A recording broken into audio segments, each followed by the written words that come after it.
What is going on, Diesel Nation? Today is an episode we've never done on the Diesel Podcast, over 150 plus episodes. And that's talking about which used diesel truck to buy, what to look for, things to run away from, and just go through all the different things, not so much from a performance standpoint, but from investing thousands of dollars into a truck. So we're going to be talking to Zach from Midmo Diesel. He has a dealership that deals almost exclusively with diesel trucks. And we're just going to ask him about all the year ranges, different motors, tons of different things. So you guys, when you're out there looking either at a dealership or a private sale, know some things to look for, quick and easy, right there on the spot, so you don't buy someone else's headache. Before we get to it, though, we want to thank a couple of our sponsors for making episodes like this possible. And they also go in line with what the topic is about, which is what parts can fail and what can you do to upgrade them. So the first is Diesel Doctor of Tennessee. Those guys offer remanufactured, rebuilt engines to better than factory specs for Cummins, Duramax, and Power Stroke. So as we go through this episode and we're talking about, say, a 6.0 or 6.4 or 5.9 or a LLY, that's what their bread and butter is to make sure if you do have an engine failure that you get something better than stock that's going to last you for hundreds of thousands of miles, if not longer. Go to diesel911.com. You can see pricing. You can even do a custom build request if you do want to make 1,000, 1,500, 1,800 horsepower. They can set you up on that. The other is ATS Diesel. And ATS Diesel has drop-in turbo kits for basically every truck for the last 18 years. So if you do find a truck and it does need a turbo, whether it's an 11 to 14 6.7 Power Stroke, or it's a 03 to 07 5.9, or anything in between, they've got them. Go to atsdiesel.com, or you can call them at 866-209-3695, and you can find a stock replacement turbo that's better, that has a warranty, that can handle, say, a small tune or small injector upgrade, something like that, better than the factory turbo. The other sponsor that we want to give a shout out to is Precision Industries. And in this topic today of looking at used diesel trucks, transmission failures are going to be part of some of the models. And the most common one's going to be Dodge, maybe some of the early Fords, or if you're cranking some power out of a Duramax, it's going to be the Allison converter. And Precision Industries has been building these things since the very start. They've stayed on top of quality manufacturing, being able to build parts in-house, being able to build a converter you need for your application. So we understand not every diesel owner out there is looking to make 2,000 or 2,500 horsepower. The vast majority of you guys are looking to tow a trailer better, get better fuel economy, have better response. So make sure you go to converter.com, check out what Precision Industries has, and if you have questions, just give them a call. They've got a very knowledgeable, friendly sales tech staff over there. They can answer any questions you got. All right, let's get to the ultimate used diesel truck buyer guide. This is Corey Willis with PPI, and you're listening to the Diesel Podcast. I'm Adam Blattenberg from Diesel World. Hi, I'm Clint Cannon from ATS. This is Dan, owner of Dan's Diesel Performance. I'm Dimitri from No Zone Diesel. I'm Cass from Diesel Doctor of Tennessee, and you're listening to the Diesel Podcast. Zach, I'm excited to have you on the podcast today. How you doing? Doing good. Excited to be on the podcast, man. Yeah. I wanted to, before we jump into truck talk, is we do check iTunes all the time, and I ask listeners if there's someone you want to hear from or a topic you want to hear about, let us know, and we got a recommendation to have you on to talk about diesel trucks, and specifically, if you're new to diesel or you're in the market for one, what to look for. And you guys see like hundreds a year. I've seen thousands. Yep. Over time, and I think this is a really important topic for our listeners, because we read or hear or see these topics of, we'll do a 15K truck build or a 20K truck build or 25K truck build, and the thing is what are you putting that $10 to $15 to $20 to $25,000 into? And we want to make sure, especially for people who are new into diesel, is it's not just about how to spend $25,000 on parts. It's about getting a good platform that's good for you and your uses. And that's why we wanted to have you on today to talk to us, and you're the expert on it.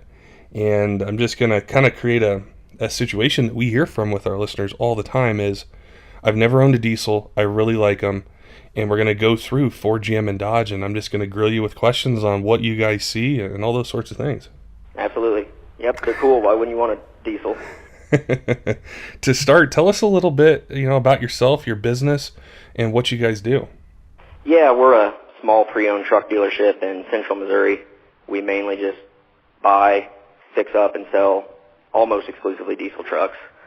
We've been at it about 8 years now. Got into it. I was into fast cars and stuff when I was younger, and one of my buddies had a '04 LB7. It blew smoke and whistled, and I thought it was about the coolest thing in the world. So started buying a couple. They made some money, and it's kind of just grown from there. So you guys are in an area, for all of us diesel enthusiasts and yourself included. I mean, when we think of diesel, it's Missouri, it's Illinois, it's Indiana, it's Ohio. You're right in the center of it all. So I'm sure you guys see tons of trucks. Yep, there's a lot of farmers here that buy trucks. There's, of course, a lot of younger kids that want to get into a diesel, and I was thinking that's kind of what we could help them out with, was buying one that they can start putting money into modifying instead of just fixing everything that's already broken. For sure, and that's where I wanted to start. Is say someone's interested in a Cummins platform. They don't know what year range. Yep. But we're going to start, say, with like a 94 to 98 12 valve. And, you see a truck. What do you look for when you get one or you're looking at buying one? What are some common issues or things that you guys check out to know, hey, this is a good truck for us to be able to offer our customers, or we need to pass on this one? Well, the first thing on those is going to be just body condition. I mean, it's getting hard to find one of those that's not going to be just completely rusted to the ground, and you're going to have to replace everything except for motor parts. Injectors are cheap on those. Most of the parts for them are cheap. They've got the killer dowel pin thing, and the 98.5, or I think it was 98.5 to 99, the 53 blocks, we basically completely avoid those. Get a crack in the side of the block, and that's gonna set you back big time. Transmissions at that time were not good. They've come a long way since then. Dodge still doesn't have the best transmissions, but I would definitely be leery of any automatic in that age. They didn't come with a lot of power from the factory, so unless somebody's really screwed with it, which we try to avoid heavily modified anyway because you don't know what you're getting into. Check blow by, make sure the rings are all good. Just typical stuff like that. Look for, they're going to smoke, but white smoke at idle is not good. Things like that. What's a good way to check for blow-by? Like if someone's just, out there looking or something like that, is it just... Yeah. So on a Cummins, you should really have next to no blow-by. You take that cap off, just a little bit of steam coming out is fine. If you've got pressure popping out of there, turn the oil fill cap upside down, set it on there. If it's dancing around, probably avoid that one. You could be talking piston rings. If it's bad enough, you could be talking, cracked pistons. Those trucks had good pistons, but they're getting so old now that, if somebody hasn't changed the oil enough, the cylinder walls aren't going to look very good, and you're going to be losing compression, and it's not where you want to start. Yeah, I've heard or read some things or actually, I've even seen videos where guys have done that, and they put it on YouTube or something like that, and it's dancing all around, or it's just, you can hold your hand above the oil cap, and it's just collecting oil on it, and yeah. Yep, that's not good. See how it could quickly turn into buying an engine. And Yep. Good thing about those, like I said, the parts are cheap. If you run into problems, they can be had cheap, they can be put together cheap, and I mean they're easy to work on. You can actually work on those with a wrench. There's not a computer and all that stuff to worry about. So. And once you get past the 53 block, so we're moving into the VP trucks, the perception that people might read about or friends might tell them is, oh, the injection pump is horrible, it's going to go out on you. What is there ways you can kind of check that on a test drive or just being on a lot and looking at something? Well, when I'm looking at any kind of a pump, I'm looking for any kind of hard starting issues, smoke at idle, hesitation, that kind of thing. If it's falling on its face, things like that can be a good indication that the pump's getting weak. We're not quite as familiar with the VP44 trucks as we are some of the other ones, but yeah, that's what I would be looking for, is just basically stumbling, hesitation, smoke, hard starting. Any of that stuff's going to probably be pointing towards some sort of a fuel issue. Well, one of the things that I've talked with a lot of manufacturers about, and even some of our listeners have messaged us about, that I wanted to mention on the VP44 trucks, is like sometimes guys they own one or they're looking at one and they get it up to fourth gear and it'll shuttle shift between third and fourth, and they think, oh, the transmission's going out, but it could be the signal issue with the PCM, and there's cheap fixes out there from different companies. Yeah. Like The ATS has shuttle this. even went up into the earlier 48s. You'd be driving down the road and it just feels like it's just hunting and hunting. Mm-hmm. And there's really nothing wrong with it. Like you said, there's easy ways to fix it. It's just kind of the nature of that transmission. It's not a really computer-controlled transmission so much as the newer ones. So it's got bands and stuff that have to figure out what to do with your driving habits and stuff. So I just thought of this question, and I think it's going to fit like the 94 to 07 truck, so any of them with the 4 speeds, is how do you know when you're test driving a truck if the transmission's smoked? I mean, short of it not moving, what are some things you see or feel driving it? Hard shift, slipping. I've had some that slip really bad. We've had some that'll still move while they're cold. Make sure you get a truck up to temperature before you buy it. We've had ones that are cold. They'll move just fine. You get them up to temperature and they'll barely get out of their own way, won't come out of second gear. Like you said, the shuttle shift isn't necessarily an indication of a bad transmission, but if you're slamming into gears and slipping between, look for a flare. If you're on the gas pretty heavy and it's flaring up between shifts, going up in RPMs, but your speed's not going up, that's a bad indication that you've got at least a few smoke clutches in there. They do have the bands you can adjust that can help that out some, but basically if I was buying anything with an older 48RE, I would just go ahead and start saving. That's good advice. Pretty much on any of the Dodge transmissions, it's yep. Start saving. I think what's become the holy grail, so to speak, of getting into diesel, or even people who have owned diesels forever, it's the 03 to 07 common rails. And oh yeah, yep. That's kind of oh yeah. Yeah, I wanted to just get your opinion on them, what you see, what are maybe some things that change to look for, from the earlier ones where you don't have to do it on the common rails, but new stuff pops up where you'd advise people to check it out.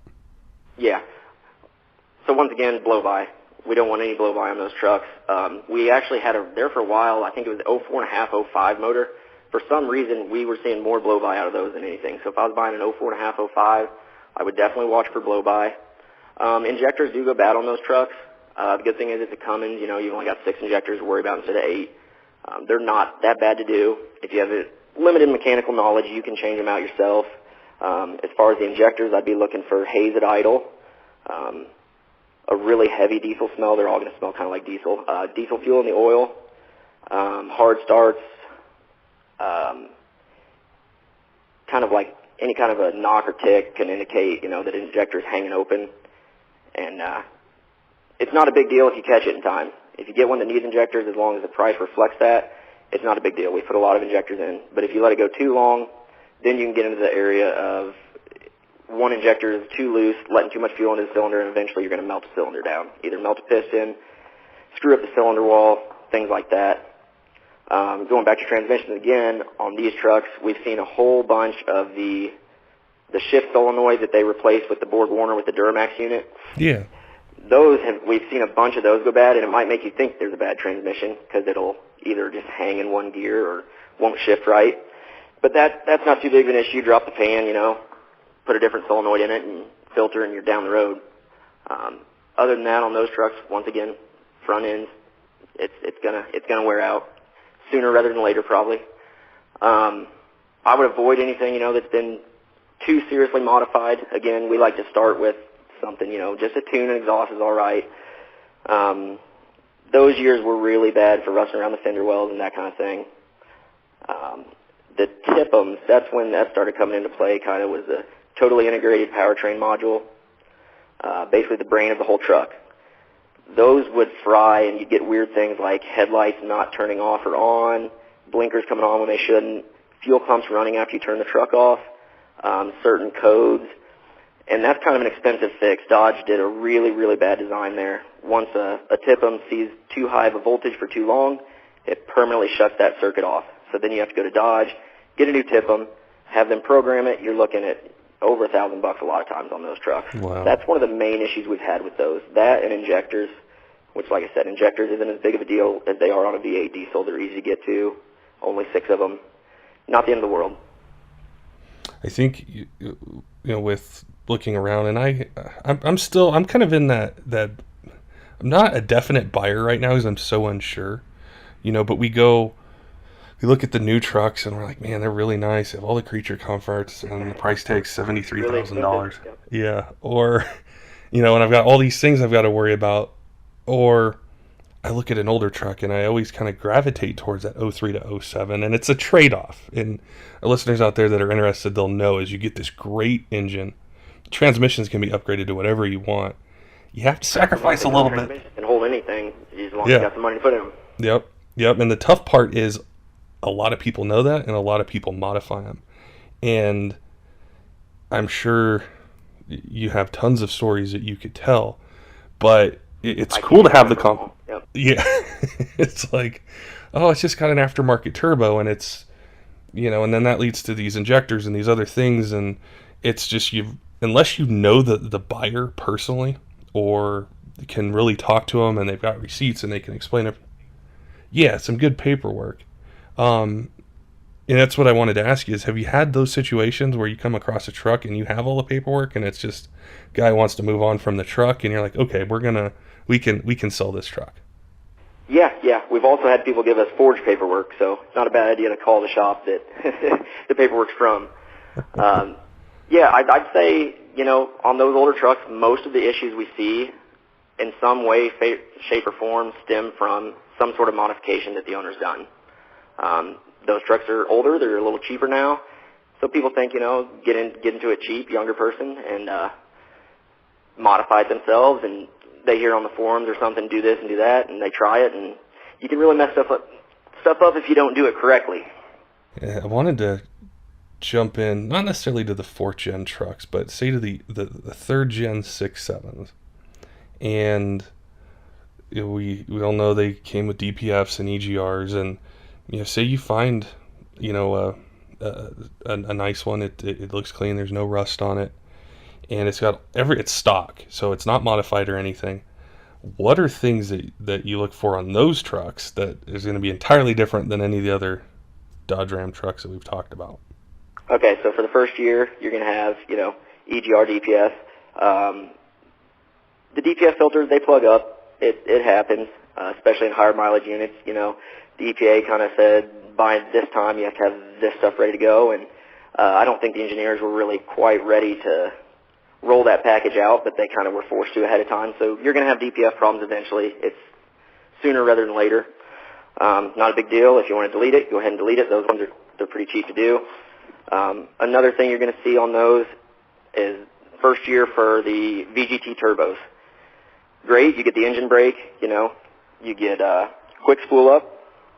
Those turbos, they perform fairly well, but here lately we have seen so many actuator failures and turbos gumming up, and that's a pretty involved fix. If you're real laggy and smoky, that probably means VGT is acting up. There's certain codes that lost communication with turbocharger. Watch for that one. What happens is once the unison ring and the vanes and everything gum up, the actuator tries too hard to push it and then draws too much amps and it blows that out.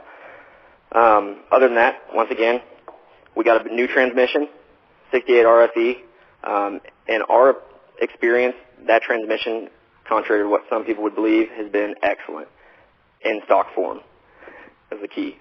As soon as you go throwing power to 68, you're going to start having problems. They're just not built to handle much over stock, really.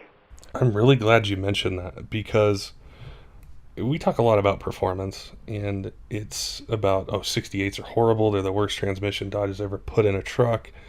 However, and it goes back 10 years to when this platform came out, this new engine transmission, is I can't remember a lot of people with stock trucks that had 68 RFE failures.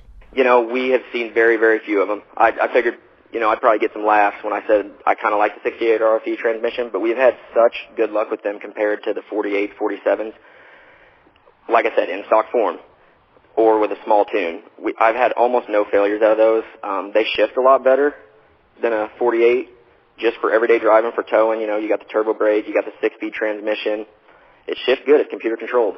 But yeah, if you're buying one thinking you're going to do a lot to it, I'd maybe try and steer you towards a G56 transmission instead.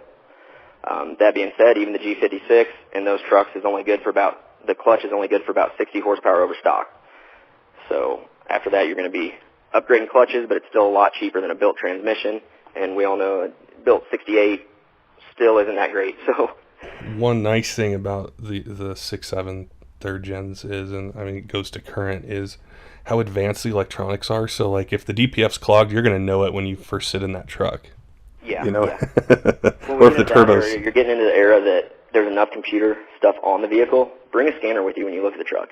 It's going to tell you a lot of what's wrong with it and a lot of what it needs. Another issue on those trucks, if they've been tuned much, head gasket failure. Weren't used to that on the 5.9.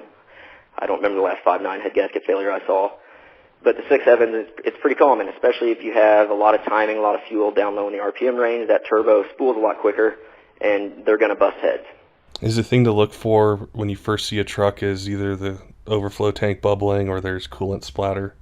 You know what I've noticed? Look for marks on the coolant tank, as dumb as that sounds. People mark the coolant level with a permanent marker when they think they're starting to have problems. Then you go look at it, and it's 4 inches below that. Have you been losing coolant? No. Looks like it. Interesting. That's interesting. I never thought to look for that. You'd be surprised how often that works out for you. Wow. People are good at telling on themselves when you're looking at trucks. So say I go to your business and I'm like, hey Zach, I really want a Cummins. I'm not racing it. I'm not turning it into a competition truck. I want something that is going to be reliable. I'm going to have lower maintenance costs. I might maybe do a little bit to it, but I'm going to be using it for work. I don't want to invest a lot of money up front. What generation would you not push me towards, but suggest, hey, you really need to look at this. This is going to meet your goals. Well, our best seller, and honestly at this point my favorite truck, is the 4th gen Rams. That being said, they are more expensive. If you're looking at a 250,000 mile crew cab SLT, you can get them down there. If you're looking hard, you can find one maybe just under 20. They might be few and far between, but you can find them. Just the cabin interior on those trucks is so much nicer. But you can also find 5.9s quite a bit cheaper than that. And like I said, outside of the transmission, you're not going to be looking at many problems on a 5.9. I'd feel pretty safe steering you towards one of those. The body isn't the greatest on them, but they're cheap. They get the job done. They accept the modifications outside the transmission. What I like about the Cummins, you can work on them yourself. There's room under the hood. It's not an LML Duramax where you can't get in there at all, or a 6.7 Power Stroke where you have to tear the cab off to do up pipes. So I'd probably steer you towards either a 5.9 that hasn't been severely abused, or honestly, I'm a bigger fan of the 6.7 Cumminses. I just like the way they run better. I like the way they sound better. We've had better luck with them overall. But like I said, just watch for the head gaskets, especially if there's a tuner on it, and especially if a younger guy's been driving it around. If you don't let those trucks warm up enough before you turn up the timing and the fuel, it's going to blow a head gasket. And then, the turbo codes. Watch for turbo codes. Lost communication with turbocharger is definitely a big one. So the Cummins platform overall, all the years are pretty good, really, outside of transmissions, of course.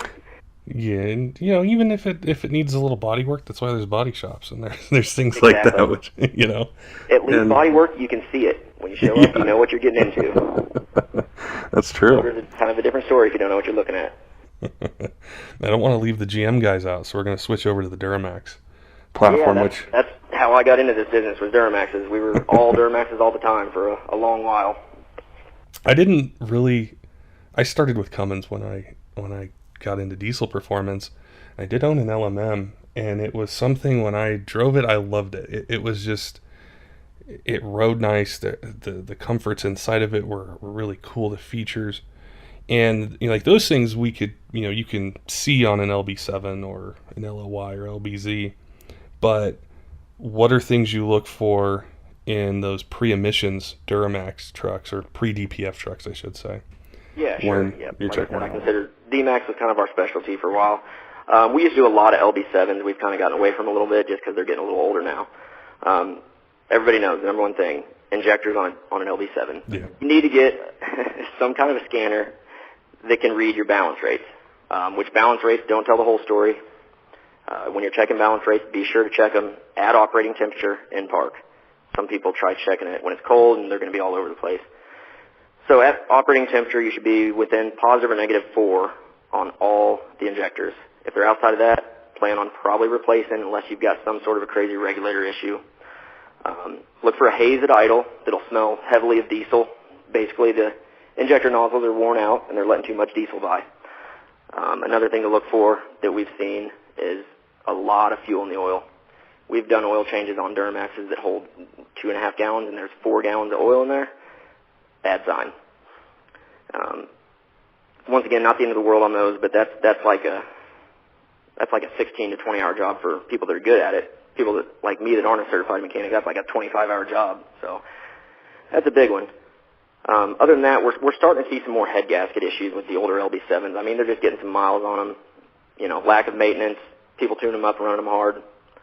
So we're starting to see some more head gaskets on those. The pistons are really good in those trucks. The fixed turbo's good. You got no emissions. You got no VGT turbo to start acting up on you. They're a really simple platform. I still really like those trucks, and they're probably the best sounding Duramax out there. The simplicity of them is what's so appealing to a lot of. It is. A lot of people that build trucks end up going with the LB7 just because it's a lot easier to do. Mm-hmm. Sorry, go ahead. Oh, I was just going to ask you, like, say on an LB7, or, I mean, really it's going to be any of the trucks we talk about, but I know it varies a little bit, but say on the Duramaxes, how many miles would be too many where you'd say, yeah, it might look okay, but I know something's coming around the corner. I might not know what it is, but what's too many miles? Oh, that's a really hard question to answer because you know how that goes. Modifications, maintenance, use, all comes into play big time there. We've had them with 450, 500,000 stock motor. Of course, that's probably been through 3 sets of injectors. But anything over 300,000, and you can get them pretty cheap, but you better have a little bit saved back because you're just going to, at that point, all kinds of stuff's going to start happening to any vehicle, really. You're going to do a water pump, which is not fun on those. You know, the glow plugs, which is simple. Things like that. The front ends on Chevys, we all know, aren't the greatest. They do ride pretty good, but you're going to be doing ball joints and tie rods and all that stuff. Other than that, LB7 is a good platform. I still like those trucks. Does a lot change with the LLY and LBZs as far as things to look for? Yeah, well, LLY, the bastard child of the Duramax family. Some people like them. That is by far my least favorite. Maybe I just had bad luck, but man, I just do not like the way those trucks are set up. They do have the biggest turbo out of any of the Duramaxes if you're looking to, start pushing some power. But save your pennies up because LOY is going to be head gasket time. They've got the little small intake horn that restricts flow into the turbo, and they've got the first EGR system outside of the California LB7s. So the EGR system at that point was new, wasn't very good. So you're going to create a lot of heat. Those trucks are known for overheating. They're known for popping head gaskets. They've still got the 5-speed Allison in them. Excellent transmission. A lot of those trucks had a really simple little dumb fix that we've done a few times called the ice pick trick. I don't know if you've heard of that. I haven't. Well, the injector wiring harness on those trucks was crappy, and they would rub through right where it goes into the injector, and the wires would touch, ground out, and it will run horribly. You'll think that the motor's about to come out of it. Take an ice pick, shove it down between there, separate the two wires, runs perfect again. Oh, wow. That is We've seen a few of those dumb little fixes that they work. But yeah, as far as head gaskets on those, main thing to do, check your coolant, your radiator, upper radiator hose pressure. A little pressure on a hot day is okay. It should be firm. But if it's rock hard and you cannot press that thing at all with like 3 fingers, 2 fingers, you've probably got a head gasket issue. If you're seeing white smoke, probably a head gasket issue. The injectors in those trucks work quite a bit better, but a head gasket job is more expensive. I'd say LB7 over LLY for sure. I noticed you haven't really brought up the transmission on either the LB7s or LLY, or probably I never have to worry about them, so. I think that was one of the biggest differences I noticed going from a Ram to a GM product was the Allison was just the way it behaved was just so nice, the way it shifted. Yeah, they're excellent transmissions. They're adaptive transmissions. Like you said, they're smooth. Once they learn how you drive, you can hardly feel them shift. They'll go. The Allison transmission will go just as long as the Duramax motor in most cases.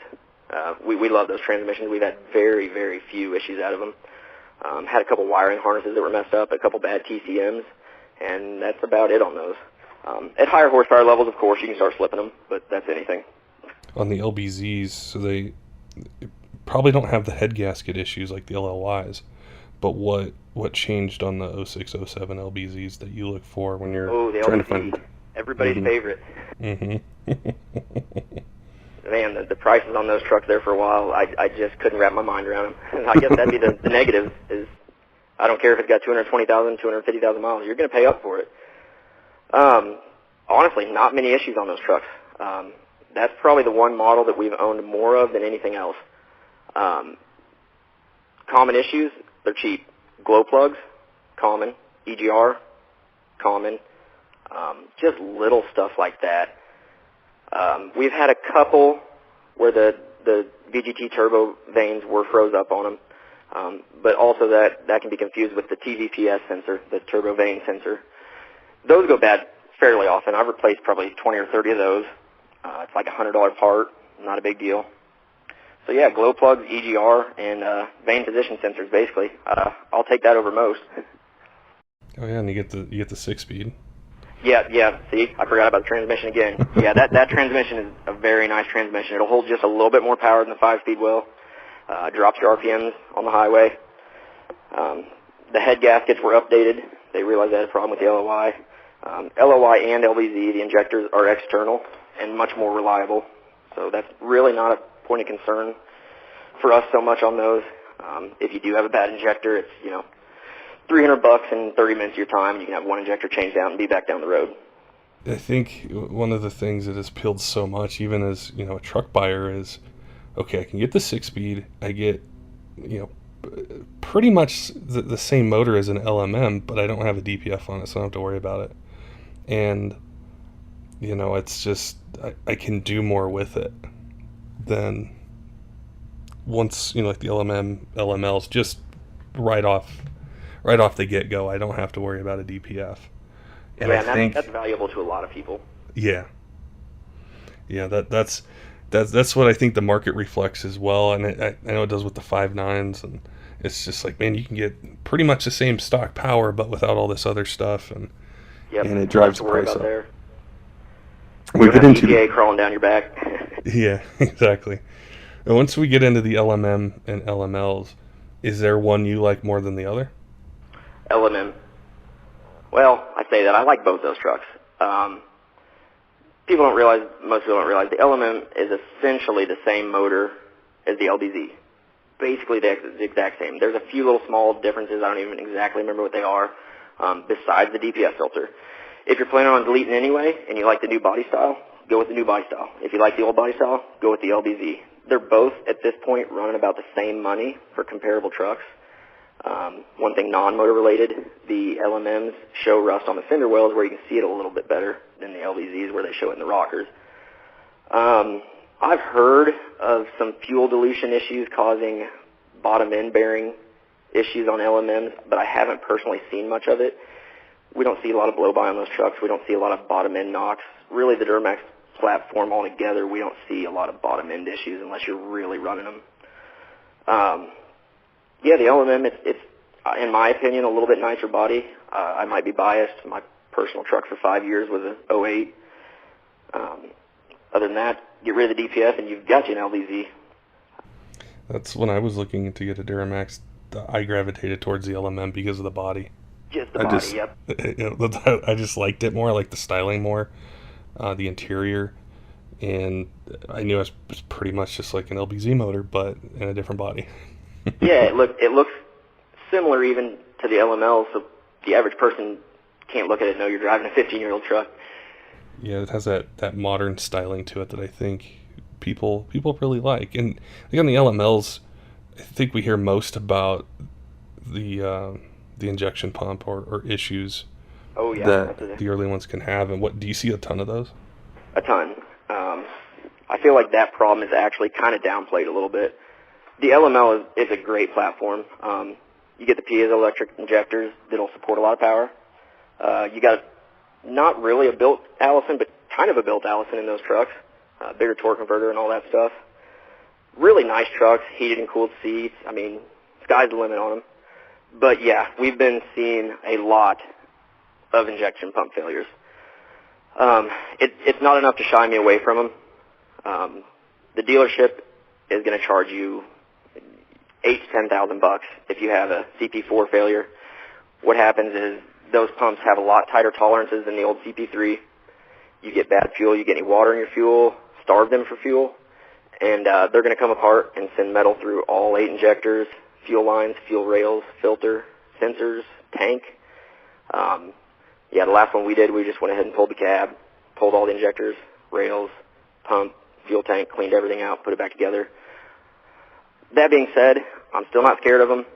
If you get one that has a P0191 code, run the other way, because she's ready to go. Hard starting issues on those. We've had a few that had CP4 failure. They'd still run fine. They'd start cold fine. But once they were hot, they wouldn't start back up. Or you get on the road and try and hold rail pressure, and they wouldn't hold rail pressure. They'd start trying to die out on you. If you get one that hasn't happened on yet, my number one recommendation to everybody who buys one of those trucks, put a lift pump on it immediately. You'll save 99% of your headaches if you just put a lift pump on it immediately. If you can afford a CP3 conversion, go for it. A lot of people can't. Just do a lift pump and you'll save yourself a lot of trouble, trust me. I think you hit the nail on the head with when we get questions on Instagram or Facebook or email, and they're very general, and they're like, I like Duramax trucks, which one should I get and which one should I stay away from? And it's why it's so great to chat with you about these different platforms, because you see them all. It's obviously a passion that you have for them and you're an owner of them, but it's also a business for you, and you need to make sure that the product you're putting out there for consumers, they know about, you know about, and you see so many things that we may not read about, we may not hear about or see on YouTube. It's not talked about. It's just like, hey, how do I make 1,500 horsepower, or how do I make 900 horsepower? But there's a lot that comes before it. Exactly. Yeah, you brought up the number one talking point on any of the diesel forums, which Duramax is best. Mm-hmm. And then everybody just pushes whichever one they have. Yeah, like I said, I still like the LMLs. I've seen a few people on the forums try and say that there's only like a 7% failure rate. And I think what they mean by that is under warranty, because I think within 250,000 miles on these trucks, you're going to see more like a 30 or 40% failure rate on CP4s. Can't forget about the Ford guys out there. We got a ton of listeners that love their Power Strokes. I kind of want to start at I think where most people look. You know, I know the 94 to 97s, the OBS style, people love them. But I really wanted to start with like the 99.5 to 03s, and then just we go through the 6-liter and 6.4s and 6.7s. Sounds good. Yep. We didn't really buy a whole lot of the pre-turbo 7.3s or anything like that. 7.3. I mean, it's honestly one of the best motors that was ever made. It is. It'll go a very, very long time. You're not going to get anywhere very fast. Would be, I guess, one of the drawbacks to it. They're pretty slow trucks. Really, all we've seen that there's some pretty common glow plug issues. Injectors can be an issue, but they're kind of in the realm of that 12 valve at this point. The parts are cheap. I mean, they're out there and they're cheap. The bottom end of that motor should last you a very long time. I don't remember exactly which year now off the top of my head. There was a few years that had some connecting rods that were a little bit weak. They're fine in stock form, but if you go to try and put a bigger turbo, bigger injectors, you can run into maybe squishing a rod or something. Other than that, yeah, there's still people, usually older guys, that stop by my lot, and that's the only thing they want to look at is 7.3s. Do the bodies hold up well on them for the years that are? Yeah, you know what? I'd say better than the Dodge and the Chevy, probably. They've got the rust issues. I mean, the rocker panels on those would rust out. Something you don't see on a lot of the newer trucks. The front fenders on those would start rusting out. Other than that, I think it's a good platform. Like I said, if you're wanting to build a race truck or something to go do burnout on, it's probably not the one. But if you're looking to tow with it and treat it nice, they'll go about forever. I think that's probably one of the main appeals of that one is I have some family members who are diehard 7.3 fans, and that's all they'll ever drive. But they don't care about how fast they get there. They just want to tow something, do the speed limit, and they don't want to deal with anything newer because the 7.3 is very proven as far as lasting and being pretty straightforward. I mean, there's not a lot of issues with them, and the transmissions hold up pretty well in stock form. In stock form, you know, there's still a place in this market for that truck. There is. Yeah. Yep. Now the 6-liters, I think, it's almost the most interesting kind of evolution of a diesel engine in one of these three brands. Yep. When I think back, because they came out, it was really cool, and then they got a bad rap for oil coolers, EGR coolers, turbos, head gaskets, and then injectors, and then the performance side really took off, and it's had a resurgence, and I think the aftermarket caught up, not necessarily talking performance, but just different upgrades that are available for them where it's more reliable. And say we're not getting into the performance side, but you know, you see a 03, 05, 06, 07. Is there much difference in when you're looking at a truck between the 03, 05 and the 06, 07 engines with the dowel pin change and everything like that and head gaskets that you see, or is it all, you can just put them all together? And I kind of lump them all together, honestly. The 6-liter, it's the best sounding motor out there, honestly. You put a straight puff on a 6-liter, those things sound mean. You know, they got a bad rap, and I don't think they're that bad of a truck. If you do some preventative maintenance ahead of time, get rid of the EGR cooler, you know, do a bulletproof oil cooler, you can save yourself most of the headaches. Most of the guys that were blowing head gaskets had blown, you know, EGR coolers and oil coolers before that and continued to run them. So you can avoid a lot of trouble if you do that off the bat. If you get one that's already done, there's a bonus. Injectors, I've noticed, have also been a problem on those trucks. One thing I like about those trucks, once they're fixed, you know, you stud them, you spend a little bit of money on them. They're a pretty good running truck, really. You get decent mileage, decent power. You know, they can be had fairly cheap, although we've noticed here lately that they've kind of had a little bit of resurgence in price, honestly. When you mentioned how great they sound, I think the loudest truck I've ever heard was a straight pipe 6-liter. That is loud. Man. And in talking with so many guests and just being involved in diesel for so long, is Ford transmissions, they, in general, there's not many issues with them versus like how we're talking about Dodge with, you're going to need to upgrade this probably pretty soon, or this is going to pop up, is whether it's a 4R100, the 5R110W. And yeah, they've always had really good transmissions. Mm-hmm. Yeah, and it's, I think there definitely is a market for it. I think where the pricing is, the pre-DPF trucks, the aftermarket's definitely there for them. I think that market's definitely here to stay for a while. Yeah, that market's going to stay. Like I said, you can get in a pretty nice truck pretty cheap with lower miles. Fix a couple things, you're good to go, and then yeah, you get that sound. Now, I know this next Power Stroke year range, we probably have it as a whole podcast, but it kind of hits close to home because I remember when the 6.4s came out. I love the body, I love the fenders, I love the badging on it. It was common rail injection. I really wanted one. Cards didn't work out. I went with a different brand. And I just remember reading so much on forums. Hey, you throw this tune on, here's 550, 600 horsepower. And it's like, that's all I need to do for that? But now that they've been on the road longer, what do you see with 6.4s if you're trying to find a good one, or just signs, hey, you need to run from this truck like right now? Finding a good one. There's some people that probably wouldn't like it. My first suggestion would be run the other way from 6.4s. Like you said, they're cool trucks. They've got twin turbos on them. You can throw a tuner on there. And, you know, I remember when those Spartan Tune came out, and you're talking, close to 600 horsepower with a tuner.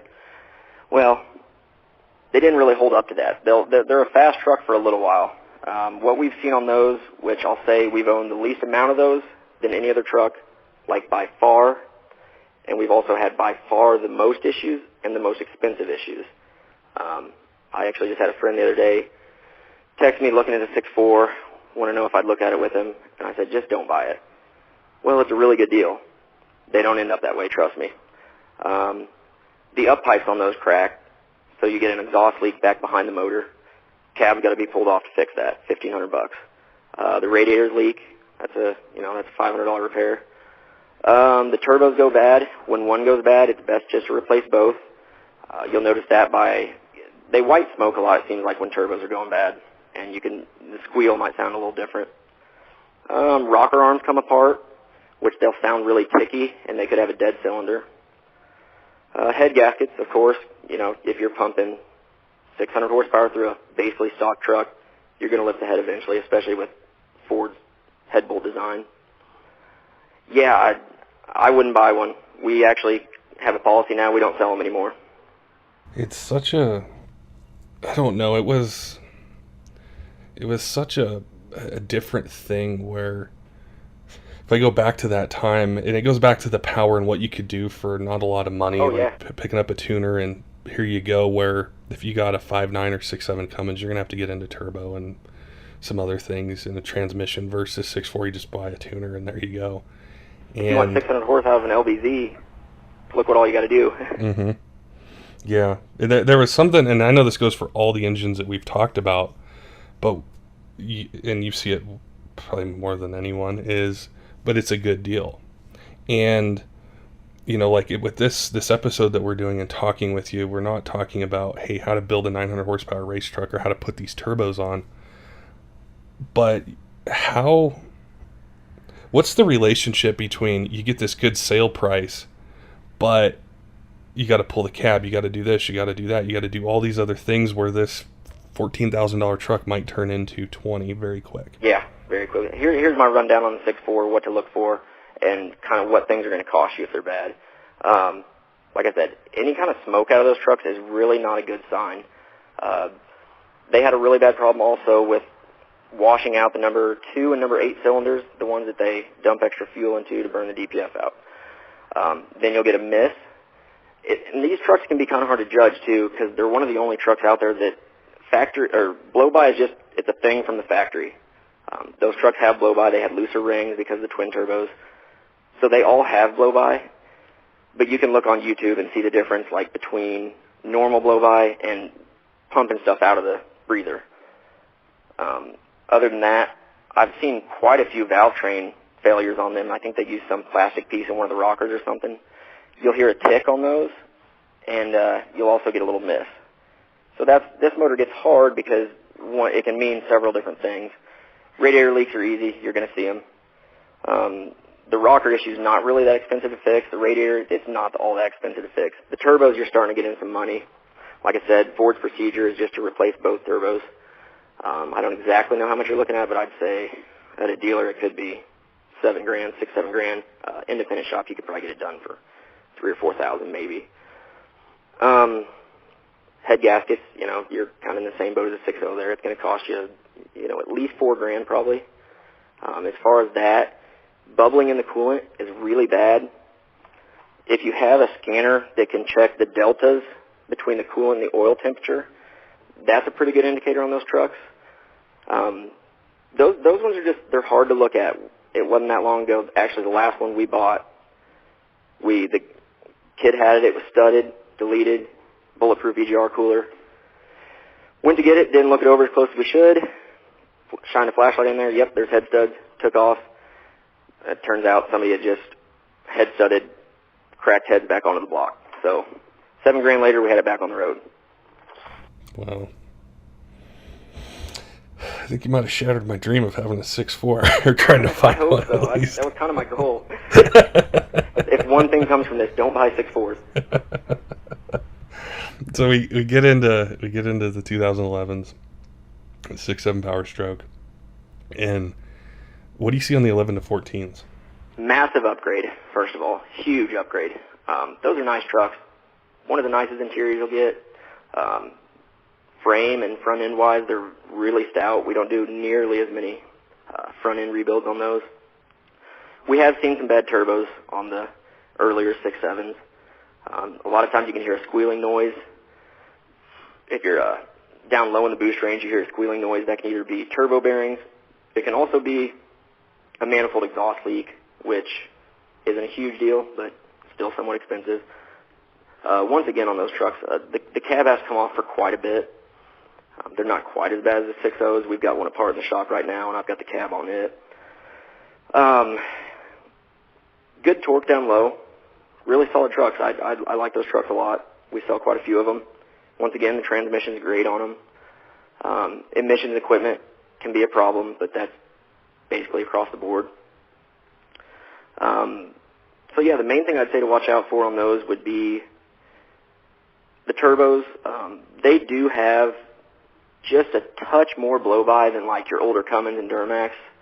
It's not like the 6.4, but they have just a little bit of blow-by from the factory. Like I said, you can get on Facebook or YouTube and kind of see what's normal and what's not. Overall transmission's good. Body's good. Yeah, the bad thing about those trucks, they share something in common with the LML, the CP4. The one I've got in my shop torn apart right now is from a CP4 failure. They're not as common as on the LMLs because they have two filters and an in-tank pump. They do still happen. On those, a lot of times when it happens, it's bad enough they just die. If they don't just die, they're going to be throwing you some codes, low rail pressure, stuff like that.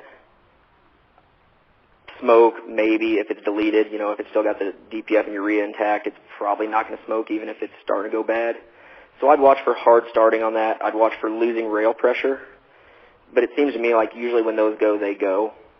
The one we got in there right now, it's full of metal shavings. So we're ripping everything out. And once again, that's a $8,000 to $10,000 deal.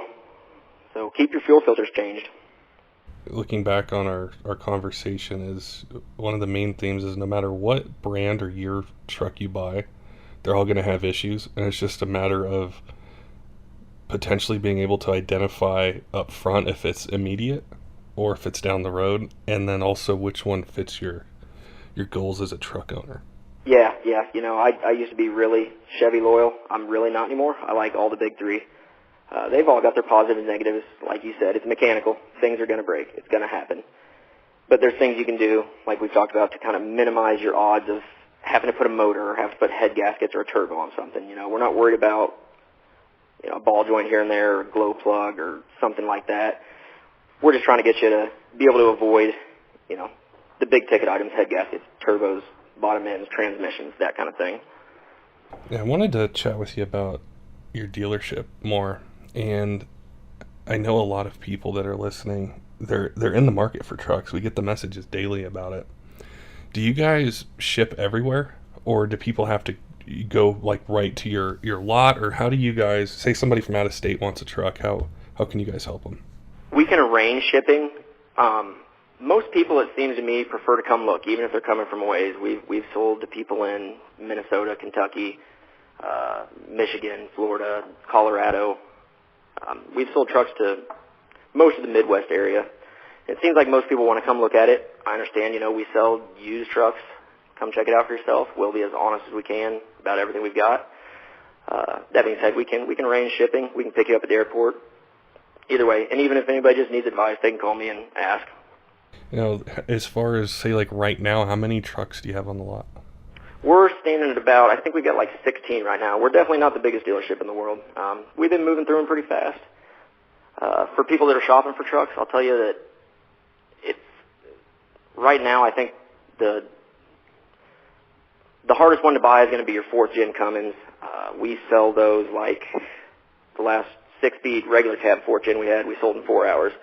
And the one before that we sold in 2 days. They're hard to find. The Power Strokes seem reasonable. Duramaxes are kind of reasonable. So, I mean, pick your poison on those.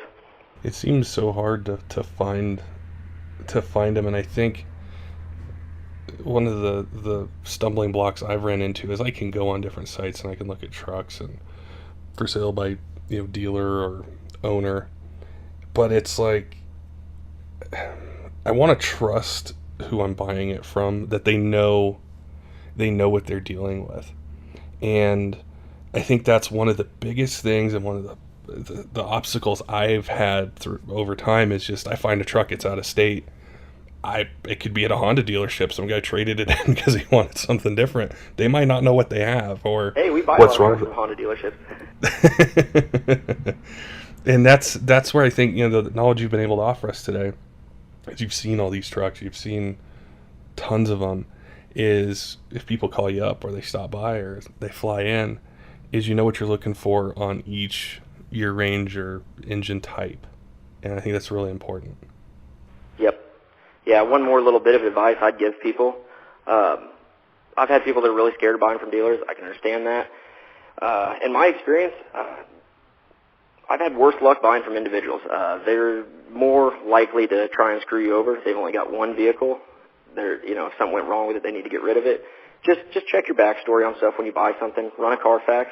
We have accidentally bought trucks that, we thought were low mileage, and turns out they had 300,000 more miles.